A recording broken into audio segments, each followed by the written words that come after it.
Bismillahirrahmanirrahim. Assalamualaikum warahmatullahi wabarakatuh. Waalaikumsalam warahmatullahi taala wabarakatuh. Limardatillahi subhanahu wa ta'ala wa hidayatihi wa inayatihi wa taufiqihi summa ila hadratin nabiyil mustafa Muhammadir Rasulillah sallallahu alaihi wasallam wa ala alihi wa ashabihi wa azwajihi wa ahli baitihi ajma'in. Thumma ila jami'i masyayikhina wa asatidina wa mursyidina summa liwalidayna khususan limuallifi hadzal kitab. Al-Fatihah. A'udzu billahi minasyaitonir rajim. Bismillahirrahmanirrahim. Alhamdulillahi rabbil alamin. Ar-Rahmanir Rahim. Maliki yaumiddin. Iyyaka na'budu wa iyyaka nasta'in. Ihdinas siratal mustaqim. Siratal ladzina an'amta 'alaihim ghairil maghdubi 'alaihim waladdallin. Amin. Alhamdulillahi rabbil alamin. Wassalatu wassalamu ala asyrafil anbiya'i wal mursalin wa ala alihi wa ashabihi ajma'in. Rabbi shrah li sadri wa yassir li amri wahlul 'uqdatam min lisani yafqahu qawli. Qala al-muallif rahimahullahu ta'ala wa adama nafa'ana bi'ulumihi fid darain amin. Summa qala Allahumma hidayatan lis-shawab ya rabbal alamin. Dan tiap-tiap orang mukallaf, apakah dia itu manusia, apakah dia jin, kemudian manusia itu apakah laki-laki ataupun perempuan, walau dari orang awam, golongan awam, apakah dia sahaya, budak, dan perempuan, dan khaddam, pembantu. Khaddam itu beda dengan budak ya. Kalau budak itu dibeli, dimiliki. Kalau khaddam itu merdeka. Cuman dia membantu di satu rumah yang tanpa dibayar, itu khaddam. Cuman fasilitas hidup dia dipenuhi. Dikasih tempat tinggal di rumah tuh, dikasih pakaian yang layak, kemudian dikasih makan yang layak. Cuman tak dibayar. Kalau pembantu-pembantu rumah tangga sekarang keren namanya. Apa istilah? Asisten rumah tangga. Canggih ya. Apa kerjanya Bu? Asisten. Bikin asisten. Rupanya asisten rumah tangga, pembantu rumah tangga. Nah, kalau itu dibayar, makanya tak ada hak dia mendapatkan tempat tinggal, nggak ada hak dia mendapatkan makan dan sebagainya dari tuannya atau dari yang menggaji dia. Itu kontrak kerjanya itu sesuai dengan kesepakatan, berapa sebulan, sekian, tambah lah Bu, sekian, ya udah, apa aja kerjaku, ditentukan kerjanya, nyuci, gosok, sama bersih-bersih rumah lah. Masak enggak kan Bu? Enggak. Masak enggak? Oh, enggak masak. Berapa sebulan? Berapa? 600. 600. Ini pasaran Kuala Tanjung ini. Si murah ya. Ya udah. Boleh lah kalau gitu saya bawa dari sini satu.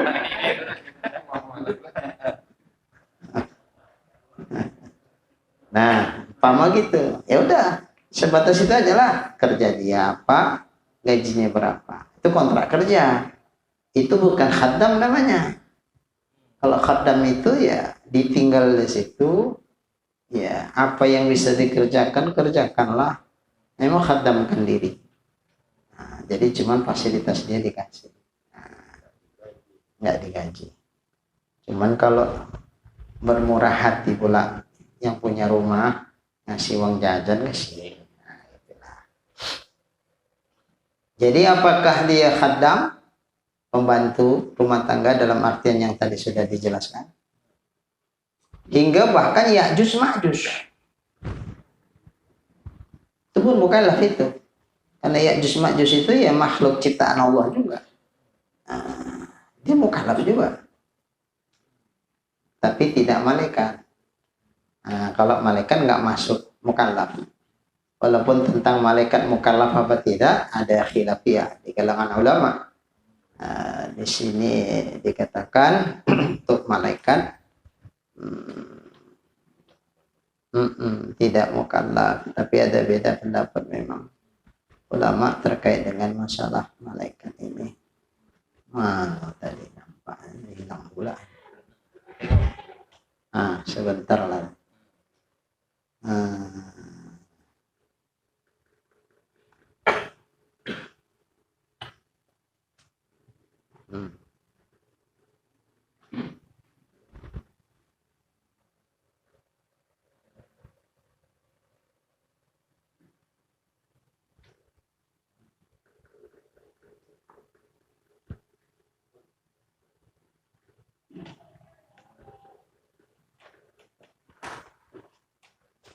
Kalau benar sih, boleh terkait.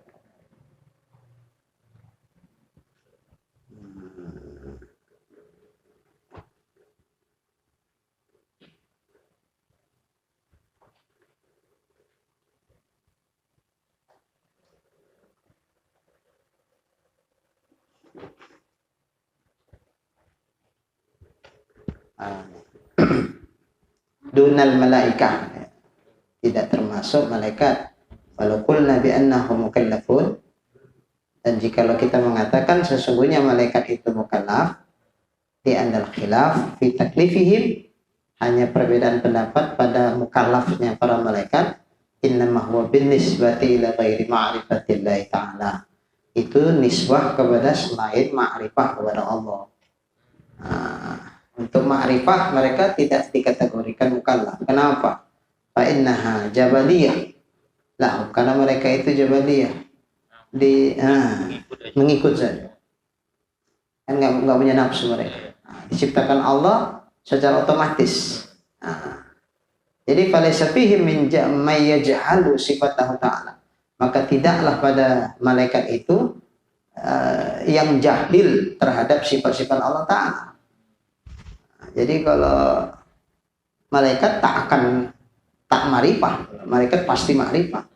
Jadi mereka tidak mukallaf dari sisi ma'rifah ini. Tapi kalaupun ada pendapat ulama mengatakan malaikat itu mukallaf selain ma'rifah. Kalau ma'rifah mereka tidak dituntut. Kenapa? Karena mereka memang didesain Allah untuk mengenal Allah. Maka tidak ada satupun malaikat itu yang jahil terhadap sifat-sifat Allah Ta'ala. Maka bagaimana mungkin mereka dikatakan dituntut untuk ma'rifah, sementara mereka didesain Allah memang ma'rifah sama Allah. Jadi khilafiyahnya, beda pendapat ulama tentang malaikat itu mukallaf apa tidak. Kalaupun kita terima pendapat yang mengatakan dia mukallaf, tapi tidak termasuk mukallaf dalam artian ma'rifah kepada Allah. Kalau ma'rifah pasti mereka ma'rifah. Kalau malik tidak dikenai dosa. Enggak, maksudnya mukallaf selain ma'rifah. Kalau yang lain mereka mukallaf, walaupun mukallaf seukuran yang dituntut Allah kepada mereka. Makanya malaikat ada yang bertasbih saja. Tidak mukallafnya kayak kita manusia. Kita ada sholat, ada puasa, ada ini. Kalau malaikat itu beda ya khususnya. Itu pun menurut pendapat yang mengatakan malaikat mukallaf. Tapi Pendapat yang umum mengatakan malaikat enggak termasuk kategori orang yang mukallaf, yang dibebani hukum. Tapi kalau Ya'juj Ma'juj masuk. Jin masuk. Wa ma khalaqtul jinna wal insa illa liya'budun. Berarti mereka dituntut juga untuk ibadah mukallaf. Jadi tiap-tiap orang yang mukallaf, apakah manusia, jin, laki, perempuan, orang awam atau orang khawas, apakah dia budak, apakah orang merdeka, apakah khaddam, hingga bahkan Ya'juj Ma'juj, wajib mengetahui, wajib ma'rifah apa-apa yang wajib bagi Allah Ta'ala. Jadi wajib tahu apa-apa yang wajib bagi Allah, apa-apa yang mustahil bagi Allah, dan apa pula yang jaiz bagi Allah. Apa-apa di sini maksudnya sifat-sifat. Sifat-sifat yang wajib bagi Allah, sifat-sifat yang mustahil bagi Allah, begitupun sifat yang jaiz bagi Allah. Andai tidak mengetahui, berarti berdosa. Kalau tidak mau belajar, maka wajiblah belajar untuk mengetahuinya. Apa yang menjadi sifat yang wajib bagi Allah, yang mustahil, begitu pun yang jaiz. Begitu juga bagi rasul-rasulnya. Begitu juga mana-mana sifat yang wajib bagi rasul, wajib diketahui. Mana yang merupakan sifat mustahil bagi rasul, wajib diketahui. Begitupun yang jaiz bagi rasul, wajib diketahui. Cuman yang wajib itu bukan semua. Bukan semua sifat yang wajib bagi Allah, bukan semua sifat yang mustahil bagi Allah. Nah, kalau itu tak akan mampu kita mengetahuinya. Karena sifat kesempurnaan Allah yang wajib baginya itu tidak terhingga banyaknya. Cuman dari yang tidak terhingga itu dipadakan 20 sifat yang wajib. Kenapa 20 sifat yang wajib? Ini setelah diteliti oleh para ulama-ulama kita, maka yang ditunjukkan Allah ada dalil di dalam Quran maupun hadis Nabi, dipadakan 20 sifat ini.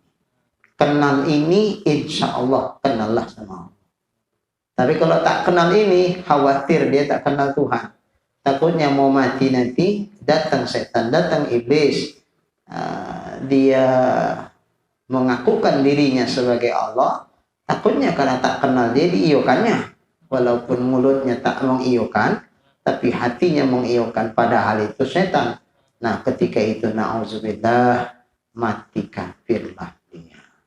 Makanya tak boleh tidak, tak ada pilihan buat kita, wajib tahu mana yang 20 sifat yang wajib itu. 20 yang mustahil, 1 yang jaiz. 4 yang wajib bagi Rasul, 4 yang mustahil, 1 yang jaiz. Jadi 20 tambah 20 tambah 1, 41, tambah 4 tambah 4 tambah 1, 9. Berarti 41 tambah 9, 50. Ini disebut aqidatul khamsin. Akidah yang 50 ini nggak bisa ditawar-tawar. Wajib nak paham lah, nak mengerti, bukan hafal. Kalau sebatas hafal dan tahu arti itu tidak menjamin. Harus mengerti maksudnya, paham maksudnya. Kemudian apa yang diketahui, yang dipahami itu menjadi akidah, menjadi keyakinan. Maka akidah yang benar itu tergantung kepada pemahaman. Apabila pemahamannya itu salah, maka diyakini, tentu akidahnya jadi salah. Kalau pemahaman terhadap 50 akidah itu benar, berarti itu diyakini, maka keyakinannya pun menjadi benar. Maka keyakinan benar atau salah itu terletak kepada pemahaman dia terhadap apa yang diyakininya.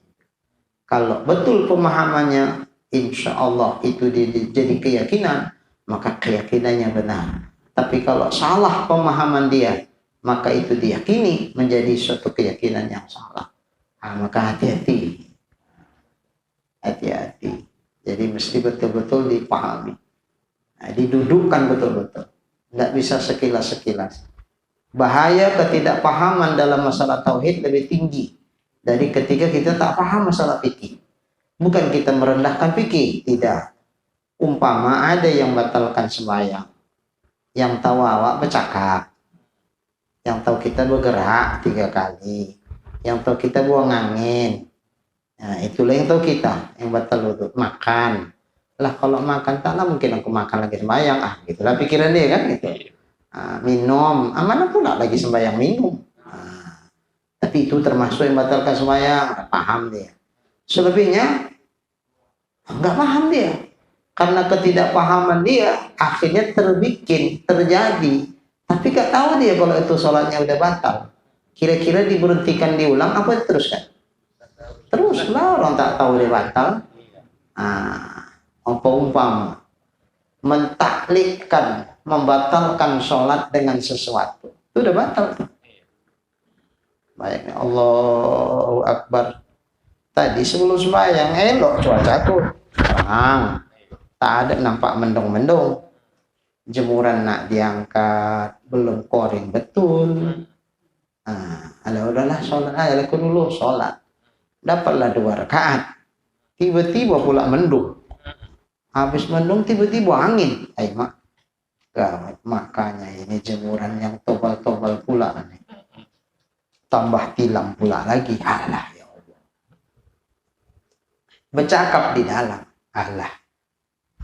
Kalau mendung kan belum tentu pasti hujan. Apa pula aku batalkan sekarang? Teruskan saja. Nanti begitu kertok-kertok katanya turun mulai hujan, baru melompat awak lari. Gini hari belum, sayang dibatalkan. Belum tentu betul-betul hujan. Nanti aja kalau umpama turunlah dia, jangan nunggu deras lah. Begitu agak mulai turun-turun, baru berhentikan. Baru kejarlah jemuran tuh.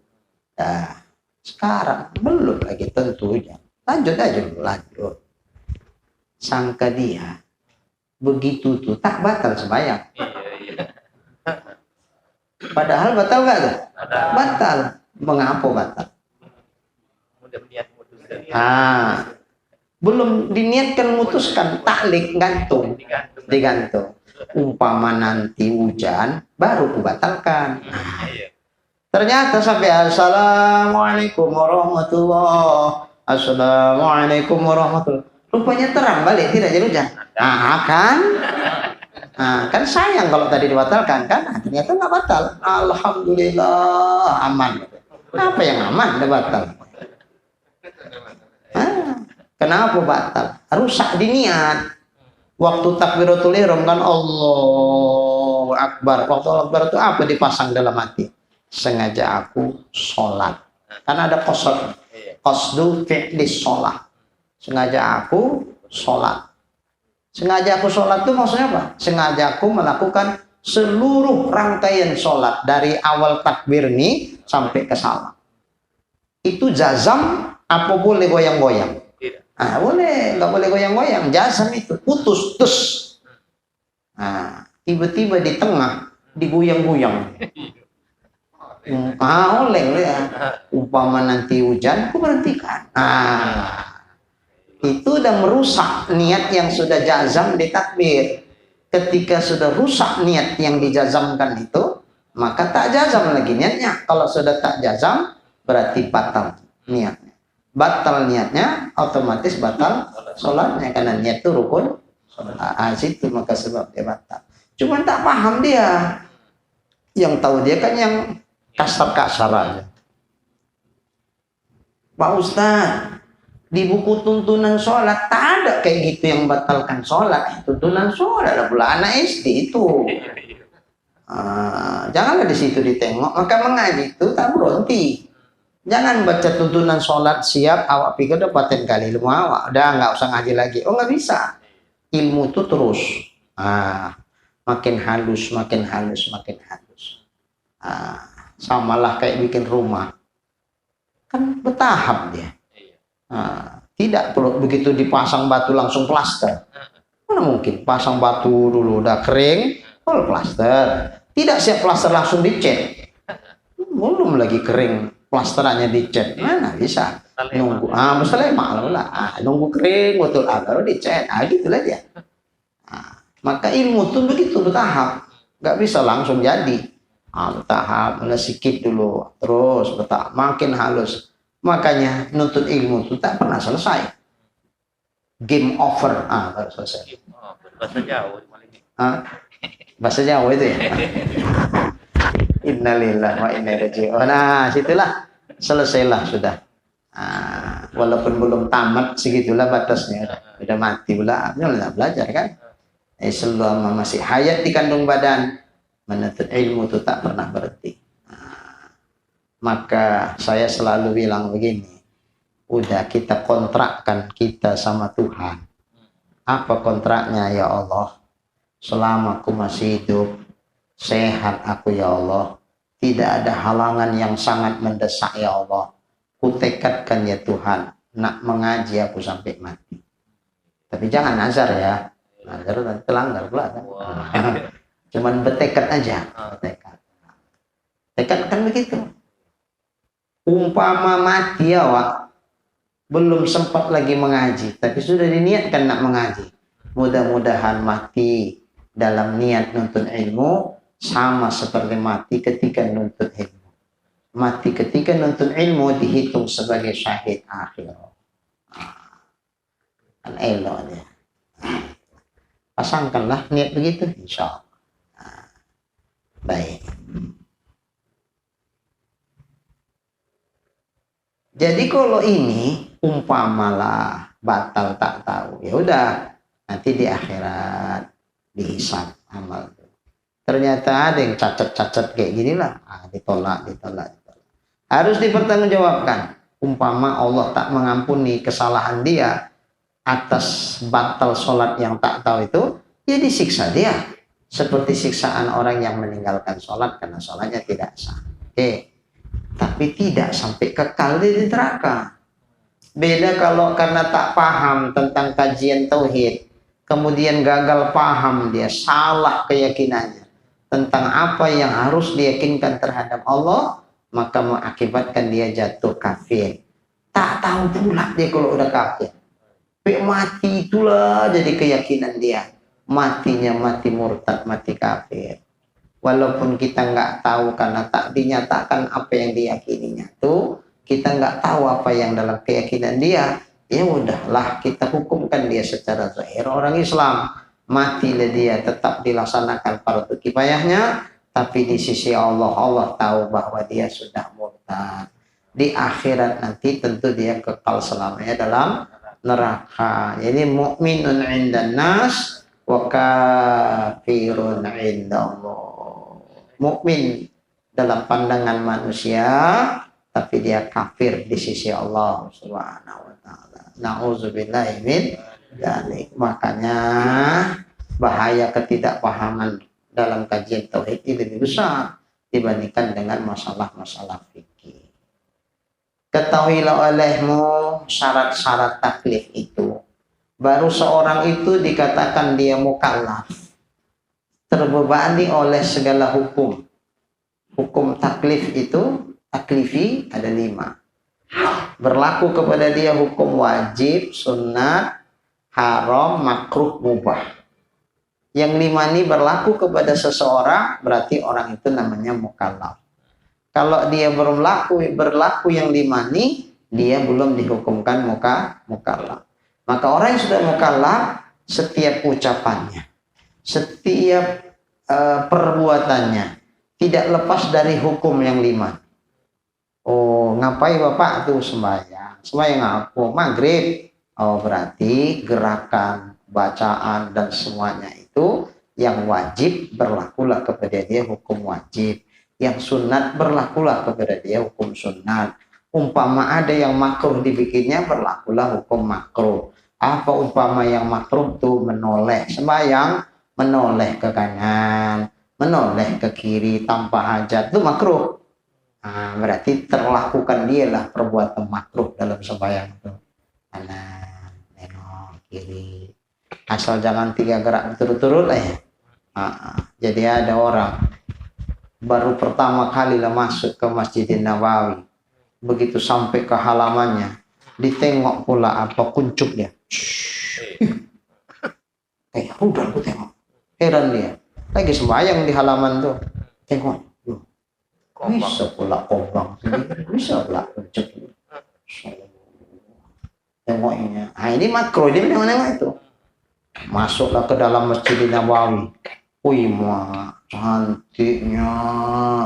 Kayak Upin Ipin tuh lah. Wah, cantiknya masjid ini. Gini matanya. Nah, ini makro. Makro. Kenapa makro? Karena sembahyang menoleh-noleh, melihat-lihat ke satu yang tak ada hajat, hukumnya makro. Jika tidak 3 gerak berturut-turut. Nah, jadi berarti ada perbuatan yang makruh, ada yang haram, kan?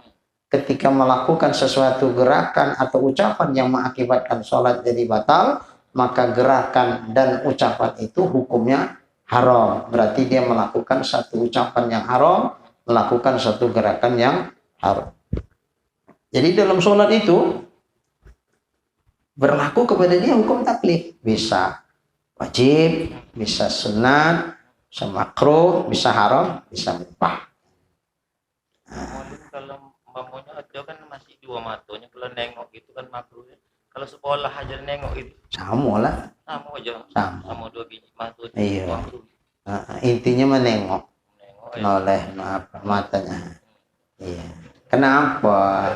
Kok makruh begini? Otak kita nih, hati kita nih selalu memproses apa yang ditengok dan apa yang didengar.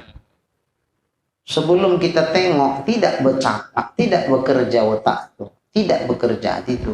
Begitu tengok, nah, gitu nih ya. Sebelum nampak nggak ada, nggak ada itu. Begitu nampak baru, pantaslah. Nah, itulah. Gimana? Oh, sholatnya sah, tapi perbuatannya haram. Ya. Umpama ada orang lewat buka aurat, ditengoknya. Haram nggak nengoknya? Tapi sembayangnya, tidak batal. Lanjut, sah nggak? Ah, itu loh umpama. Haji itu situ mana lewat pula. Iya. Awak lagi sembahyang lewat pula dia. Engkau umpama. Makanya apa hukumnya menjamkan mata? Tengok situasi dan kondisi. Kalau umpama nggak bisa kita menghindarkan melihat dia kecuali dipejamkan, ketika itu memejamkan mata wajib lagi sholat. Hukum asalnya makruh menjamkan mata. Tapi ketika inilah kondisinya, wajib ya. Karena itulah jalan satu-satunya untuk bisa menghindarkan yang haram. Maka wajiblah dipejamkan mata. Tapi kalau tidak karena ini, makruh hukumnya memejamkan mata. Baik. Jadi berlakulah kepada seseorang itu hukum taklif manakala mencukupi syarat-syarat berikut ini. Apa syaratnya? Baligh. Baligh ini maksudnya apa? Telah sampai dia di usia tertentu. Kalau dia baligh bisa dengan umur 15 tahun komariah. Bisa baligh dengan haid kalau dia perempuan. Bisa baligh dengan ihtilam. Bisa ihtilam di laki-laki, bisa juga perempuan. Ihtilam ini bukan laki-laki aja. Perempuan pun bisa ihtilam. Ada seorang perempuan bertanya kepada Rasulullah, "Ya Rasulullah, apakah seorang wanita wajib mandi manakala ia bermimpi?" Itulah ihtilam. Lalu Nabi menjawab, "Na'am, iya, perempuan pun wajib mandi kalau dia ihtilam. Tapi ada catatannya, idza ra'atil ma'a." Apabila dia, si perempuan itu melihat akan air. Air dimaksud bukan air-air itu. Air tertentu. Makanya pakai alif lam di situ, idza ra'atil ma'a. Ada alif lamnya. Itulah rahasia alif lam itu. Alif lam di situ alif lam ma'rifah. Apa itu ma'rifah? Tertentu yang dimaksud. ma'rifah lil ahdi. Nah, lil ahdi yang tertentu. Ahdinya ahdi apa? Ada kadang-kadang lil ahdi zikri, ada lil ahdi zihni. Nah, kalau ini lil ahdi zihni. Artinya apa? Zihin kita, hati kita, pikiran kita udah paham lah yang dimaksud Nabi air itu air apa. Iya. Enggak sembarang semua air, tapi air yang sudah tertentu. Yang dimaksud tentu air sperma. Ya sama aja kayak laki-laki. Perempuan pun manakala mimpi kemudian bangun ditengoknya ada dia, ya wajiblah juga mandi. Nah, jadi perempuan pun bisa ihtilam. Cuman Rasulullah tak pernah ihtilam. Nah, jadi ihtilam itu termasuk apa juga, apa setan juga lah. Kurang elok juga lah. Kurang elok. Cuman Reja, jangan cepet-cepet ihtilam Reja. Tapi itu malam kalau mimpi buruk tak usah ceritakan sama orang. Iya betul. Tapi bertanya boleh. Nah, kalau untuk bertanya hukum boleh. Sayyidina Ali dulu gampang keluar mandi. Lalu dia ragu. Cumannya status hukum haji ini. Tapi nak ku tanya sama Rasulullah, sogan aku, mertuaku itu. Kemudian dia bilang sama Miqdad, sahabatnya. Miqdad namanya. Tolong kau tanyakan dulu sama Rasulullah tentang halku ini. Lalu dia pun bertanya lah, ya Rasulullah, Sayyidina Ali itu begini. Cuman itu ya Rasulullah. Kata Nabi, hendaklah dia basuh zakarnya, setelah itu dia berwudu. Nah, dari sini dipahami, kata Nabi basuh zakarnya, berarti mazi yang keluar itu najis. Maka disuruh Nabi siram. Kemudian suruh Nabi wudu. Umpama dia ada wudu keluar mazi, berarti keluar mazi itu membatalkan wudu. Nah, itulah hukumnya. Lalu disampaikan Miqdadlah kepada Sayyidina Ali. Jadi untuk hal-hal yang memang dia sensitif, tapi karena demi hukum ya memang harus ditanya. Jangan karena itu hal sensitif tapi mau ditanya sogan terakhir tak ditanya, nggak boleh. Umpama pun kita malu menanyakannya, seolah-olah jangan dibilang awak. Pak Ustadz minta izin, ada orang, kan dia kan orang juga.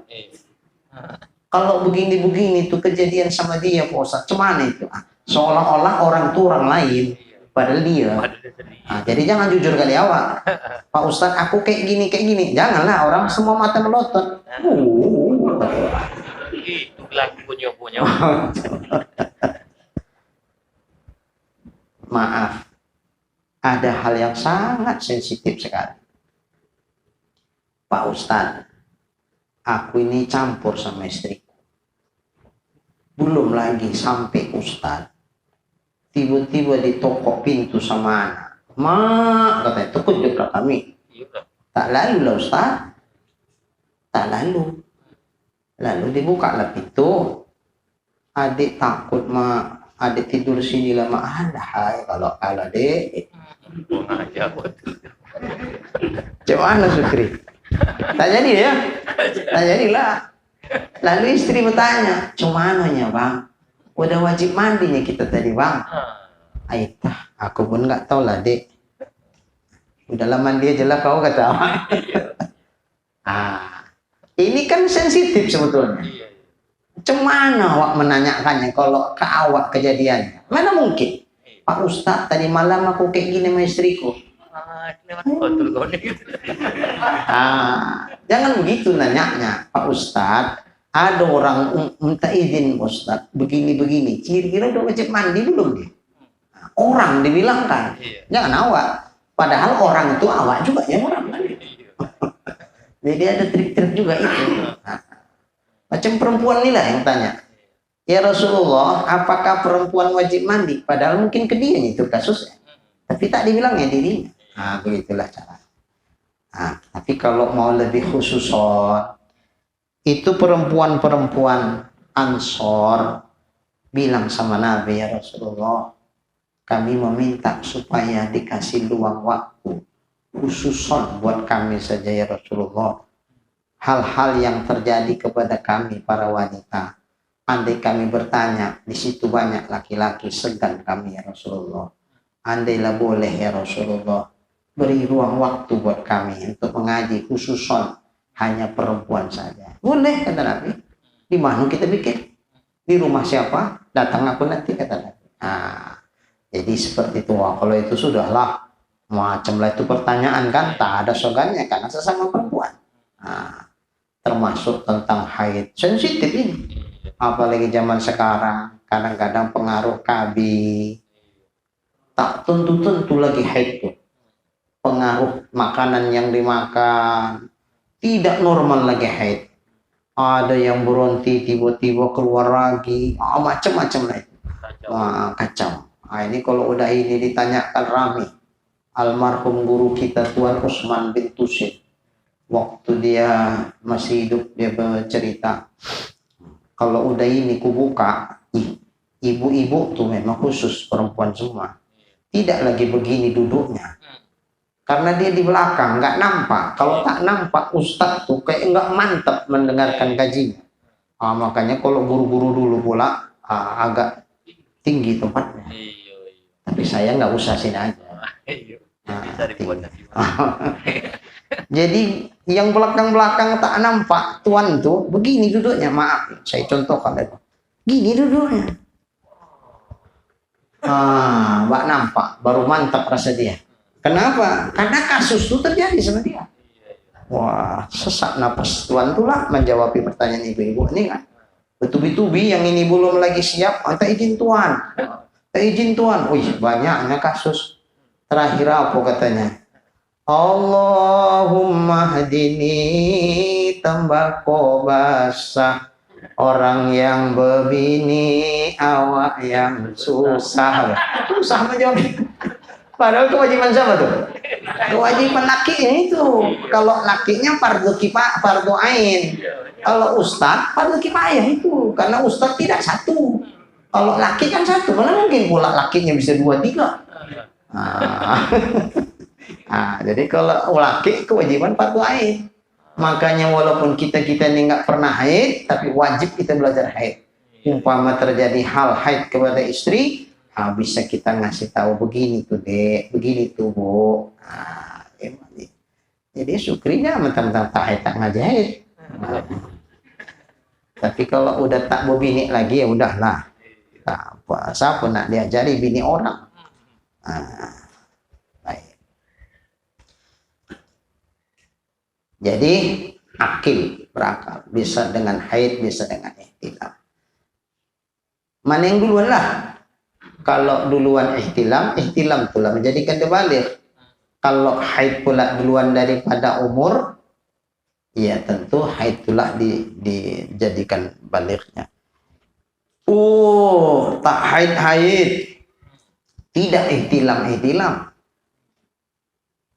Umur sudah 20 tahun, ya udahlah balik itu Udah balik belum kau? Belum. Berapa umur? 20. Kenapa belum pula? Aku belum pernah mimpi itu deh. Belum datang tanda. Kalau udah 15, tak parah lagi bertanda-tanda udah sampai lah itu dah. Jadi balik, syarat mukallaf itu balik. Kemudian apa lagi? Setelah balik berakal, akil itu berakal ya, akil itu isim fa'il dari aqala ya akilun akil itu orang yang berakal.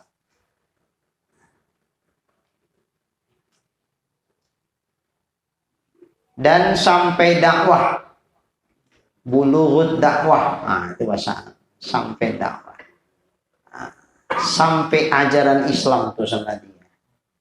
Itu baru dikatakan dia baligh, mukallaf. Kemudian selamat panca indera.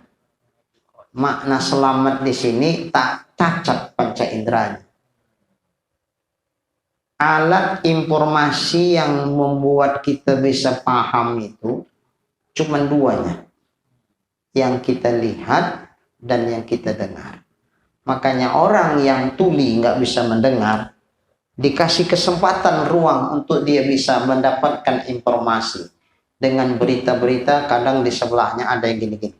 Oh iya. Nah, pakai isyarat ya. Ini tuna apa ya? Tuna rungu namanya. Tuna rungu. Dia nggak bisa mendengar, tapi bahasa isyarat tangan tuh bisa dipahaminya, karena dia masih bisa melihat. Maka dengan alat penglihatan itulah dia memahami apa yang dimaksud orang nih, cakapnya.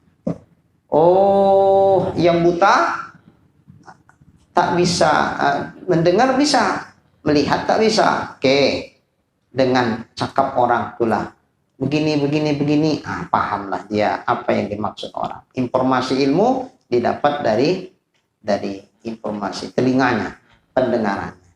Tapi kalau sudah buta tuli sejak lahir, kalau ini tidaklah dikatakan mukallaf. Kenapa? Karena panca inderanya sebagai alat untuk mendapatkan informasi ilmu itu sama sekali tak nyambung, tak bisa. Cemana kita mengajarkan agama sama orang? Kita bercakap tak dengar, pakai isyarat gini-gini pun dia tak paham, tak dilihatnya. Nah, kalau yang macam begini tentu tidak dikatakan dia mukallaf. Yang macam begini udah bebas hukum itu. Jadi Pak Sukri kalau mau bebas hukum kayak ginilah. Tapi dari bayi lah, dan udah kayak gini gitu. Jadi berarti dia wajib belajar kalau misalnya dia tuli tadi. Dia wajib belajar. Betul. Wajib belajar untuk bisa memahami begini-begini. Karena itulah alat satu-satunya buat dia untuk bisa mendapatkan informasi ilmu. Tapi jangan buta tuli udah balik. Umpama waktu dia balik, dari kecilnya pun nggak pernah diajarkan agama. Balik pun tak paham dia. Umur 15 tahun nggak ngerti sembahyang, nggak ngerti apapun, tak ngerti. Orangnya tak mau ngaji. Di usia 20 tahun tiba-tiba kecelakaan, na'udzubillah. Buta matanya, tuli telinganya. Pertanyaannya, apakah dia dihitung mukallaf? Apa jadi batal mukallafnya? Tetap mukallaf. Tapi macam mana mengajari dia? Itu salah dia. Kenapa waktu sebelum buta tuli itu tak mau belajar dia? Itu kesalahan dia. Maka walaupun buta tuli, tapi setelah balik dia itu terjadi, maka tidak menggugurkan taklif dia. Tidak menggugurkan bahwa status dia sebagai orang mukallaf. Disinilah sedihnya. Nak sembahyang, tak ngerti dia sembahyang. Selama ini tak pernah belajar sembahyang. Tak sembahyang, dia tetap dihukumkan mukallaf. Berdosa dia tak sembahyang. Wah, ini baru maju kenek, mundur kenek. Sembahyang tak bisa, nggak sembahyang berdosa. Na'udzubillah. Jadi syarat taklif, syarat mukallaf itu baligh, berakal, sampai dakwah, selamat panca indera. 4 ya, 4. Maka mukallaf itu yaitu orang yang baligh, lagi berakal, yang sampai kepadanya dakwah Islamiyah, yang sampai kepadanya dakwah yang selamat panca indera. Ini pada manusia. Itu berlaku tadi syarat yang 4 ini kalau dia orang manusia. Adapun jin, maka mereka itu mukallaf dari asal kejadiannya. Begitu lahir, langsung mukallaf. Maka tidak terhenti taklifnya jin, mereka itu atas balik, nggak ditunggu balik. Maka begitu lahir langsung mukallaf. Jadi memang beda syariat jin sama manusia, ada bedanya, nggak sama betul, tapi juga bukan berarti beda semua. Ada bedanya, diantaranya inilah bedanya. Kalau manusia baru dikatakan mukallaf nunggu balik, kalau jin tak pala menunggu balik, begitu lahir langsung mukallaf. Makanya jin ini tua-tua ini umurnya. Tua. Jadi rupanya dunia jin sama dunia kita beda. Dunia jin itu waktunya macam putarannya cepat ya. Jadi ada cerita orang dia dibawa masuk ke dalam dunia jin. Perasaan dia dalam dunia jin itu udah bertahun-tahun. Padahal dia baru berapa hari aja. Kehilanganlah keluarga, mencari, sibuk, segala macam. Sudah masuk ke dalam dunia jin. Perasaan di situ dia udah bertahun-tahun. Begitu balik lagi ke dunia manusia, iya, baru berapa hari aja rupanya. Nah, jadi putaran waktu di dunia jin itu memang lebih cepat. Maka jin itu umurnya tua-tua dia, panjang-panjang karena putarannya cepat. Nah, ya wajar kalau begitu lahir. Kalau kita lahir, kan gitu bunyinya. Kalau jin tak tahu lah, Pak. Bunyinya kayak mana lahir. Begitu lahir jin tuh, langsung balik, langsung mukallaf ya, langsung terbebani hukum. Jadi belajarnya cuma itu. Dulunya. Artinya begitu mukallaf sama kayak orang masuk Islam lah. Begitu syahadat kan langsung dia sudah mukallaf, langsung wajib belajar, wajib beramal seukuran yang dia mampu lah. Dan keluar dengan baligh kanak-kanak. Kanak-kanak sobiyun namanya. Maka tidaklah dia anak-anak itu dihukumkan mukallaf. Tidak dibebani hukum apapun, belum. Rufi'al qalam an salas, kata Nabi. Diangkat qalam, pena, nggak dicatat maksudnya apa yang dilakukan. Tak berlaku hukum kepada dia. Dari 3 perkara. 1 dari 3 itu anak-anak hingga sampai dia baligh, kata Nabi. Makanya anak-anak tidak ada catatan hukum. Apapun yang dilakukannya, apapun yang diucapkannya, tidak dibebani hukum apapun. Cuman orang tuanya wajib mengajarkan kepada dia perbuatan yang baik dan menghindarkan darinya perbuatan yang tidak baik. Itu kewajiban orang tua.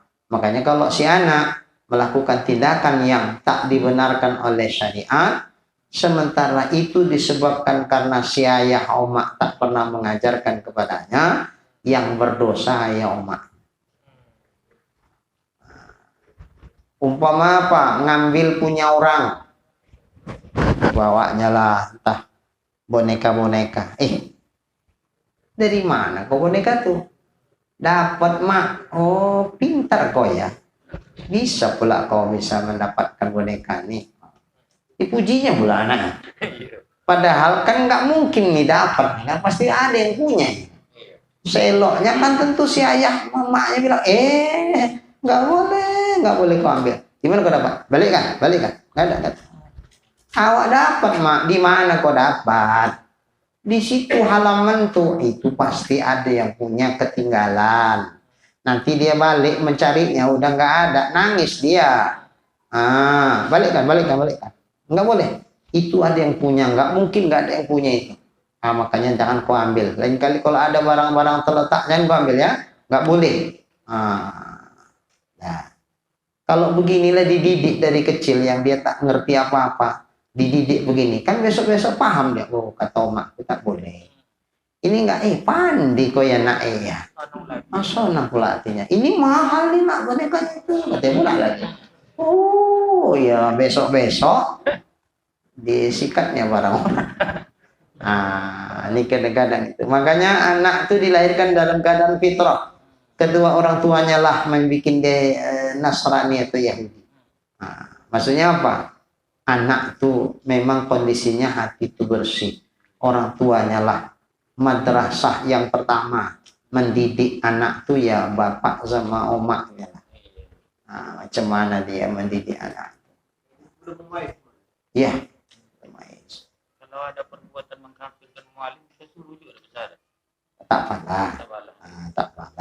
Karena nggak jadi kafir. Cuman kita bilang tak boleh. Kau bilang gitu ya. Seringkali nonton apa nih? Apa yang sumbokong apa? Iyalah. Sumbokong yang ayo. Kan sikit-sikit. Oh, mito. Jadi saya tengok tuh anak-anak tuh, sama kawan-kawannya. Oh, mito.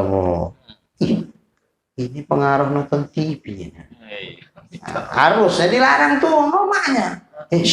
Kamu kayak gitu. Itu cara orang kafir memanggil Tuhannya. Kalau kita jangan amitabha, Allahu Akbar, gitu.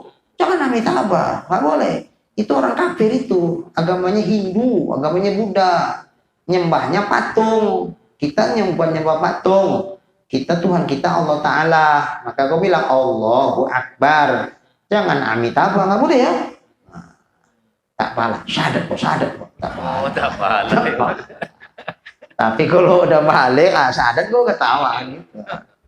Kalau enggak. Tapi dilarang bahwa itu tak boleh. Jadi enggak dibikinnya balik. Ada macam-macam. Namanya anak-anak. Nonton apa dia, film-film karton tuh. Mana lebih kuat?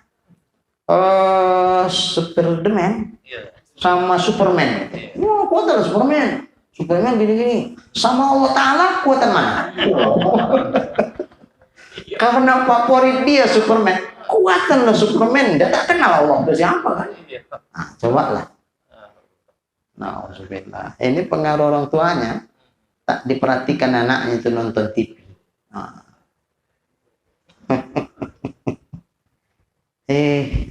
Tantangan kita hari ini mendidik anak lebih daripada orang tua kita dulu. Makanya ya orang tua sekarang harus lebih bijak, lebih arif dibandingkan orang tua dulu. Baik.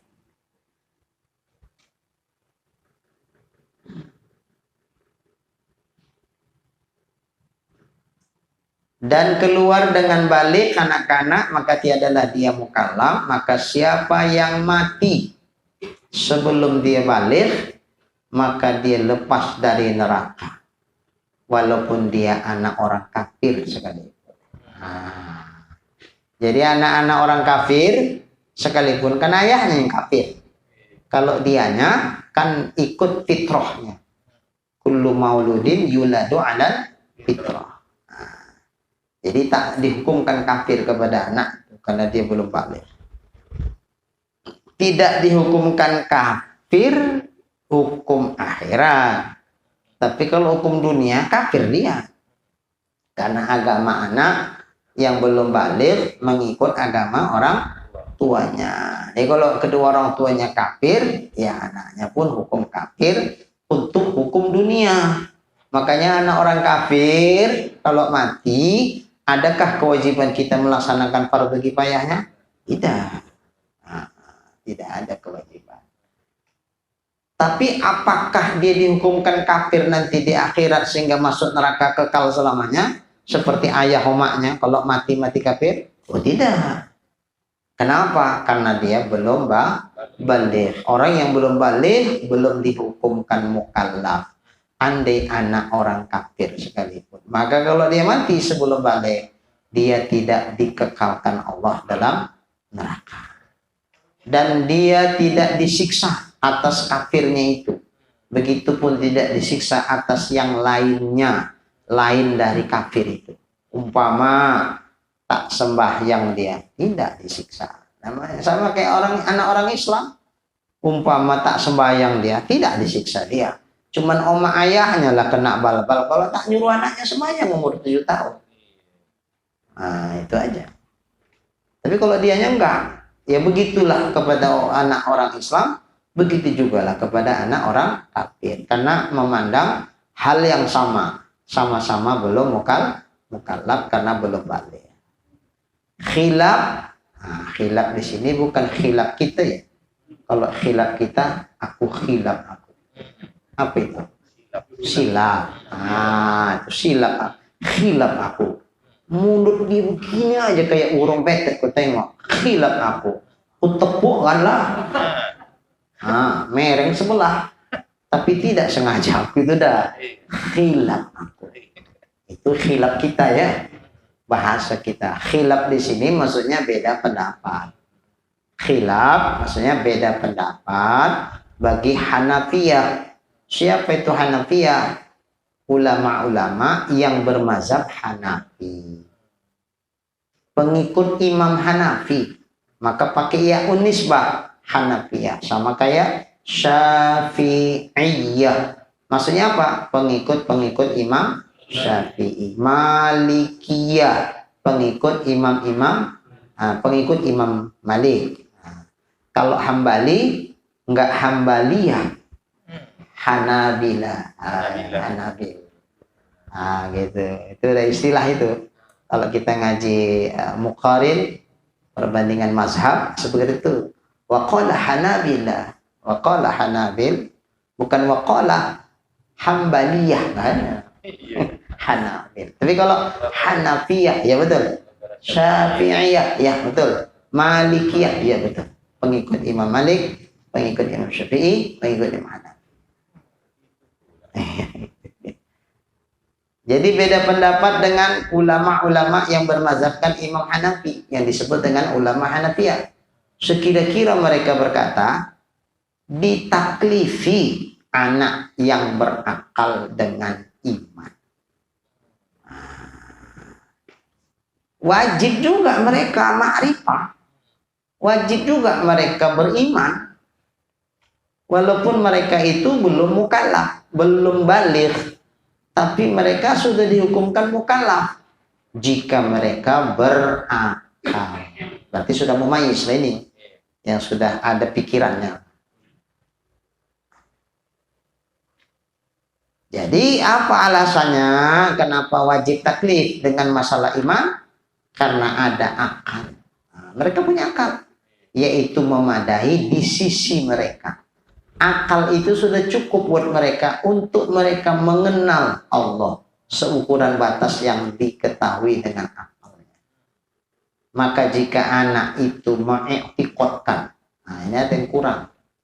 Mengiktikotkan apa? Saya balik-balik. Apa yang maksudnya? Iktikotkan apa?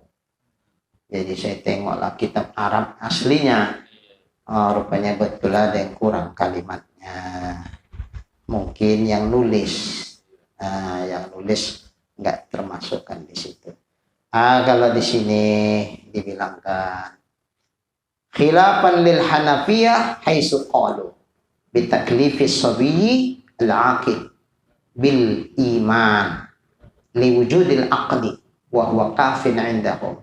Baru fa ini taqadal imana. Di situ maka jika anak itu mengiktikadkan, gitu ya. Mengiktikadkan apa? Fa ini taqadal imana. Jika anak itu mengiktikadkan iman. Itu. Jadi ada yang kurang. Ditambah jika anak itu mengiktikadkan iman. Ada kata imannya di situ. Baru pas dia. Awil kufri, mengiktikadkan iman, awil kufro, atau kekafiran. Fa'amruhu zahir, maka perkaranya itu zahir. Perkaranya zahir macam mana? Ya kalau dia mengiktikadkan iman, berarti dia iman lah. Kalau mengiktikadkan kafir, berarti dia kafir. Nah, dia udah punya akal. Seukuran akalnya itu. Dan jika tidak dia mengiktikadkan satu dari keduanya, mengiktikadkan iman pun tidak, mengiktikadkan kafir pun tidak, maka adalah ia dari ahli neraka. Termasuk ahli neraka, masuk neraka. Kenapa? Karena wajib iman atasnya dengan semata-mata akal. Kata siapa? Pengikut Imam Hanafi. Tapi kalau kita tidak, anak-anak itu belum balik. Kalau dia belum balik, berarti belum mukallaf. Kalau belum mukallaf, walaupun sudah ada akalnya, belum ada tuntutan. Karena hadis Nabi jelas, rufi al-qalam an salas. Diangkatkan catatan dari 3 perkara. Anak-anak sampai dia balik. Jadi sebelum dia balik, maka tuntutan hukum apapun termasuk wajib iman pun tidak berlaku kepada dia. Itu kayaknya pendapat yang mu'tamadnya begitu. Hanya dikecualikan bagi pengikut mazhab Hanafi, mereka ukurannya bukan balik. ukuran mereka ada akalnya apa tidak. Belum balik tapi udah cerdas dia, ada akalnya, wajib dia beriman. Nah, tapi kalau belum balik tapi belum bisa berpikir, dia akalnya belum berfungsi, kalau begitu berarti tidak dihukumkan dia kafir, tak dihukumkan masuk neraka dan sebagainya. Kenapa? Karena standar ukuran di mereka bukan balik atau sudah atau belum balik, tapi sudah bisa berpikir nggak akal. Kalau udah bisa berfungsi akalnya, maka dengan akal itu mereka menjadi wajib beriman. Tapi kalau tidak bisa berfungsi akalnya, maka dia tidak dibebani hukum apapun, sama kayak kita juga. Maka ukurannya akal. Berarti selain dari sholat, kita wajib juga belajar gimana? Sama anak. Oh iya, pasti. Itu dulu yang kita kenal. Sama anak itu tentang iman. Nah, baru tentang ibadah. Baru terkait pula tentang akhlak. Haram bagi kita ketika tidak disampaikan. Berdosa, ya, betul. Jadi apa ya? Tak gampang juga jadi orang tua. Jadi Reja sebelum iya agak di konsep-konsep lah, betul, konsep-konsep. Ya Reja, nanti begini, kata orang-orang tua dulu, satu kaki awak udah hampir mencecahkan kaki ke surga, ketarik sama istri. Wah bang, samalah kita bang di neraka bang. Oh istri tidak, anak menarik awak. Kenapa? Tanggung jawab kita. Kullukum ra'in wa kullukum mas'ulun an ra'iyati. Setiap kamu adalah pemimpin, setiap pemimpin bakal ditanya dari yang dipimpinnya. Ar-rajulu ra'in fi ahli. Seorang laki-laki menjadi pemimpin di rumah tangganya. Wa huwa mas'ulun an ra'iyati. Kelak dia bakal ditanya dari yang dipimpinnya. Yang pasti kalau pemimpin seorang laki-laki, yang pasti suami. Kalau punya anak, barulah anak. Kalau belum punya anak, yang pasti istri. Nah, kalau begitu elok lajang aku aja lah. Jangan. Nah, baik. Wal mar'atu ra'iyatun fi baiti zawziha. Seorang perempuan pun jadi pemimpin di rumah suaminya. Memimpin siapa? Yang pasti kalau punya anak, memimpin anak-anaknya lah. Tak pula semua dibebankan sama laki. Pasti istri juga memegang peranan pendidikan yang sangat bernilai untuk anaknya. Karena anak itu pasti lebih dekat ke omaknya daripada ke ayahnya. Anak itu pasti lebih banyak berinteraksi sama omaknya daripada sama ayahnya. Kadang ayah rata-rata kan wajib mencari nafkah, maka pergi pagi kadang pulang udah sore. Lebih banyak dia ke omaknya daripada ke ayahnya. Maka emak megang peranan yang sangat besar. Suami dalam hal ini mengarahkan istrinya. Kau bikin begini sama anak ya, bikin begini, yo bang. Kalau nggak mau kayak gitu, cari istri yang sudah siap pakai. Apalah, awak tak ajar-ajar lagi udah pandai ya kan? Udah jadi. Tinggal awak mantau-mantaunya saja. Moles-moles sedikit. Finishing aja.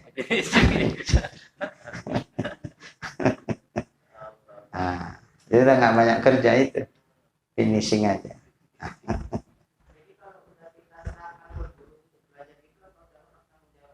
Enggak juga, kita serahkan sama guru, tapi evaluasinya sama kita juga. Kalau gitu enak kali lah, cuman bayar 30.000 satu bulan masuk madrasah, lepas aku ya, enak kali. Sama pun jadi, nggak mau aja tuh, enggak, tetap. Pulang di rumah, ada waktu kita ajak anak tuh cerita-cerita. Santai, nggak usah serius sekali. Iya, tadi di madrasah apa yang disampaikan guru kau tuh? Apa pelajarannya? Tentang ini ya? Ecek-eceknya awak nanya sama dia. Itu macam mana itu? Apa kata guru kau? Gini. Sambil evaluasi. Udah betul nggak tuh yang dia pahami dari cakap guru tuh? Ada yang meleset, oh gini tuh, kau salah tuh mahamkannya, nggak kayak gitu, kayak gini, gitu. Jadi tetap nggak ada cerita kita terus sudah madrasah udah. Nah, kalau ada di pondok sama pulang kan ya. Minimal kan sebulan setahun pulang Ramadan umpamanya. Apa aja yang haji itu? Mana dia? Syukur-syukur awak kan dia baca kitab tuh kan. Mana? Tolonglah kau bacakan dulu di depan ayah. Apa? Ayah aku kepingin dengar ini. Cuma kali itu sudah. Gini ya. Dalam hati aku. Ayah tak tahu. Lah syukur kalian ecek-ecek belajar kan situ. Ya tapi nggak boleh lah ayah tak tahu. Ayahnya wajib tahu. Makanya dievaluasi. Alhamdulillah nggak sia-sia kawan masukkan anak buku pondok. Ternyata paham dia. Alhamdulillah. Nah, kadang-kadang kan begini, awak paham. Tapi mengajarkan itu memang bakat-bakatan untuk anak itu cepat dapat. Nah, awak bangsa suka nak mengerantang saja. Tak boleh anak itu salah. Kalau salah nak menepuk saja. Kayak gini. Ini menseng. Menseng. Darah naik darah. Oh gitu. Kayak gini nggak bisa jadi guru ini. Maulah bertepuan saya anak-anak itu nanti dibikinnya kan. Nah, udah serahkan ke orang. Oke, evaluasi tetap sama kita. Kita evaluasi, kita tengok-tengok anak itu cemana. Alhamdulillah. Baik. Dan keluar dengan akil itu majnun. Syarat mukallaf itu berakal. Maka keluar dengan kata orang yang berakal, orang yang gila. Maka tidaklah dia si gila tadi mukallaf. Tak dikatakan dia mukallaf. Dan begitu juga orang yang mabuk, sakron. Itu pun tidak dikatakan mukallaf. Tapi ada syarat. Gila mabuk ini baru tidak dikatakan mukallaf yang bukan dengan sebab maksiat. Tapi kalau gilanya itu penyebabnya adalah maksiat, itu tetap dihukumkan mukallaf. Sogianya gila itu rukhsah. Satu keringanan dispensasi dari Allah diberikan sebagai pengecualian lah, kita bilang keringanan sehubungan karena gilanya. Tapi karena gilanya itu satu kemaksiatan yang dibikinnya sebagai sebab datang gila itu, ini taklah pula maksiat mendatangkan rukhsah. Maka ada kaidah ilmu fikih ar-rukhas la tunatu bil ma'asi. Rukhsah itu tidak diberlakukan atas perbuatan maksiat. Sogianya orang gila itu tidak ada beban wajib apapun sebenarnya. Tapi karena gilanya itu maksiat, apa umpama narkoba. Dikonsumsinya narkoba. Tahu dia ini kalau dikonsumsi bisa bikin akibat begini-begini. Contoh pun sudah banyak. Tapi mungkin sur dia sama narkoba tuh, terus makin candu. Lama-lama rusak akalnya. Gila dia. Karena gilanya itu sebabnya narkoba itu maksiat, maka gila itu tidak jadi rusak. Sehingga oleh karena itu, walaupun di posisi dia gila, dia tetap mukallaf. Wajib dia ma'rifah kepada Allah. Wajib dia meyakinkan apa-apa yang wajib diyakinkan tentang Allah. Apabila tidak, maka berarti dia tak ma'rifah kepada Allah. Umpama tak kenal dia dengan Allah, tak ada i'tiqad dia tentang Allah, ya udah tanggallah imannya. Na'udzubillahi min zalik, ya Allah. Salat dia enggak sah salatnya. Kenapa salat dia enggak sah? Karena ada juga orang gila salat. Tapi entah kayak mana lah salatnya. Seingat-ingat dia lah. Ada juga orang gila tuh semasa waktu belum gilanya. Ada yang biasa dibikinnya. Kadang waktu gila pun terbawa-bawa. Jadi di tempat kami sana, entah apalah sebabnya, wallah alam. Kalau cerita orang simpang siur lah pula. Pasti yang mana nggak tahu lah kita. Tapi yang pasti memang waktu itu saya tengok gila. Dulunya mengaji, pintar. Pintar. Jadi kalau dia mau minta rokok itu masih ada bekas-bekas yang lama-lama tuh. Sidilah katanya. Apa kata orang? Wa ta'awadu 'alal birri wat taqwa. Iya. Minta rokoknya. Aku mau ngerokok. Pakai dalil mau minta. Wa ta'awadu 'alal birri wat taqwa. Bersisa rupanya itu di memorinya. Iya. Enggak hilang semua rupanya. Iya. Masih ada. Ini masih ada simpanannya rupanya. Bertolong-tolonglah kamu dalam berbuat baik dan takwa. Minta aku rokok.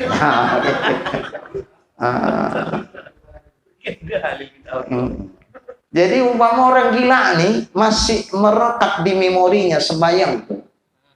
Bacaannya pun masih pas, rukuk sujudnya masih pas, meletakkan niatnya pun masih pas. Umpamalah, kita nggak tahu kalau perkara niat kan hati dia. Umpama pas semua. Sampailah assalamualaikum warahmatullahi wabarakatuh. Assalamualaikum warahmatullahi wabarakatuh. Pertanyaannya, sah nggak sembahyang? Tidak sah. Di mana penyebab tidak sahnya? Tapi rukuk sujud semua ruku-rukunya terpenuhinya.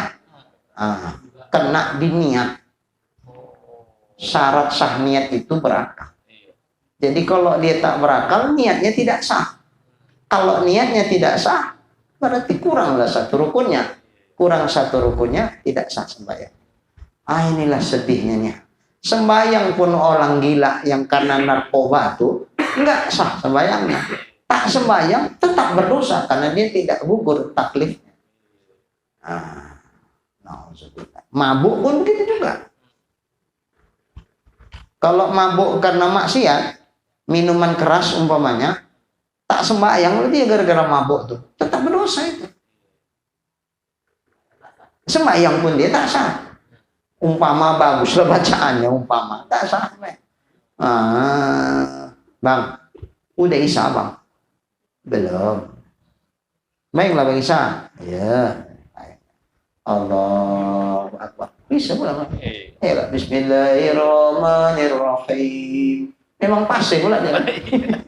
Umpama, ini umpama, tapi rasanya kalau udah mabuk tak tutup lagi, tak apa-apa dia mau bacain. Ada tenggen. Ini umpama lah. Elok lah sembahyangnya. Tetap tidak sah kalau mabuk. Nah, yang bahaya, pulang ke rumah karena si asal malam tenggen aja, palak lah istrinya. Udahlah bang, kalau kayak gini aja kerja bang, lama-lama tak kuat laku bang. Kalau kayak gini jadi istri ya bang, udahlah ceraikan aja laku bang. Bang, cerai kita ya bang. Dia nggak ngerti apa cerai, cuma terdengar di telinga dia cakap cerai. Dibilangnya aja cerai. Umpama lah. Saya pun tak pandai kali mencontohkan orang mabuk, tak pernah mabuk. Udah mantap dia. Habis itu besok dibungkus si pakaian sama istrinya. Nak kemana kau? Pulang aku ke rumah orang tua aku. Kamu pulang? Pernah kau kusir rupanya? Enggak. Jadi udah abang ceraikan aku.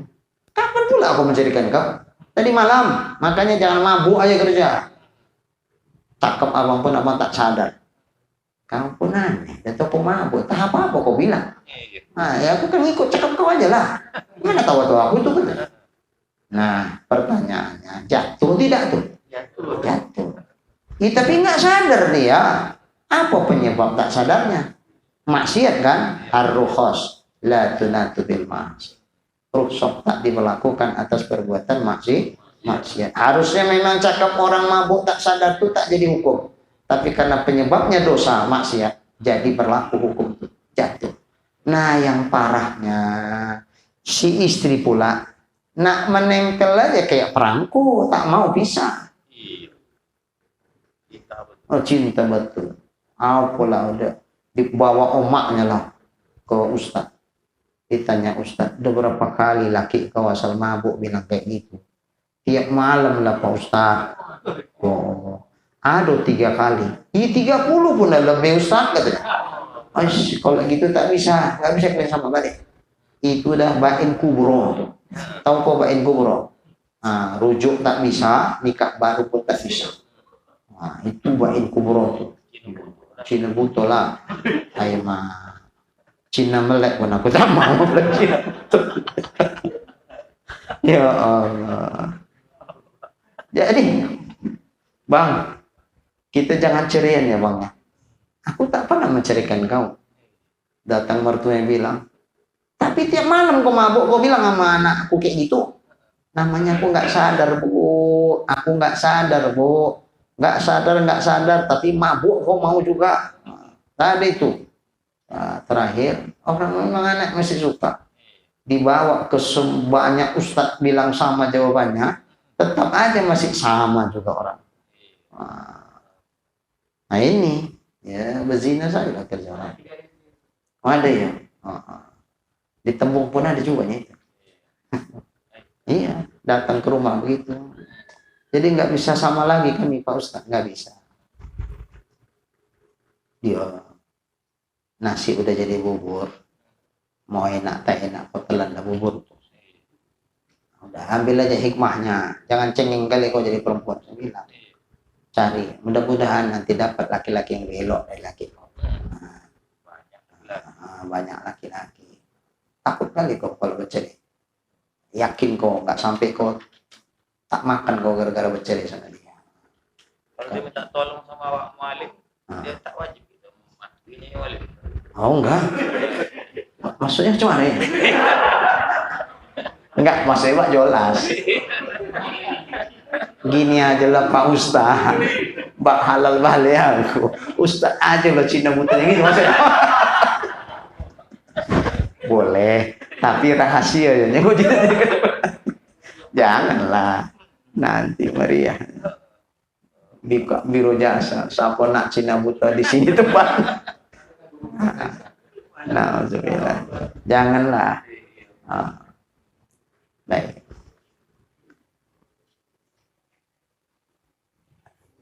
Berbeda orang yang mabuk dengan tiada maksiat. Tadi yang bukan maksiat itu yang tidak mukallaf. Gitupun gila yang bukan maksiat. Tapi kalau gila mabuk karena maksiat, itu tetap mukallaf. Ada rupanya gila yang bukan maksiat. Ada. Umpama memang kembang desa dari situ. Kembang desa namanya. Iya. Kembang. Bunga desa. Oh, bunga desa. Kembang bunga sama. Iya, kembang bahasa apa? Bahasa Jawa ya, kembang. Bunga desa, ya bunga desa. Jadi banyaklah kumbang nak dekat. Jadi karena banyak jadi rebutan, dia pun bingung milih yang mana. Terakhir ada satu yang jahat. Jangan dapat siapapun, ku bikin dia gila. Pergilah ke Mbah Cokro. Mbah Cokro, tolong aku Mbah, bikin si bunga desa tuh Mbah, gila dia. Jadi kalau dia gila dia, kayaknya laki-laki semua tak ada yang hendak sama dia.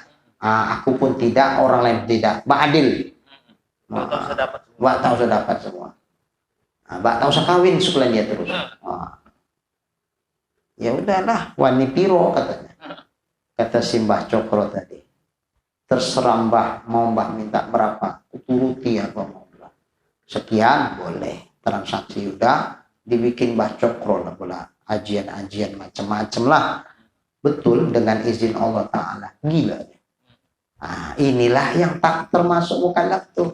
Karena bukan honda dia gila tuh, bukan usaha dia bikin gila tuh.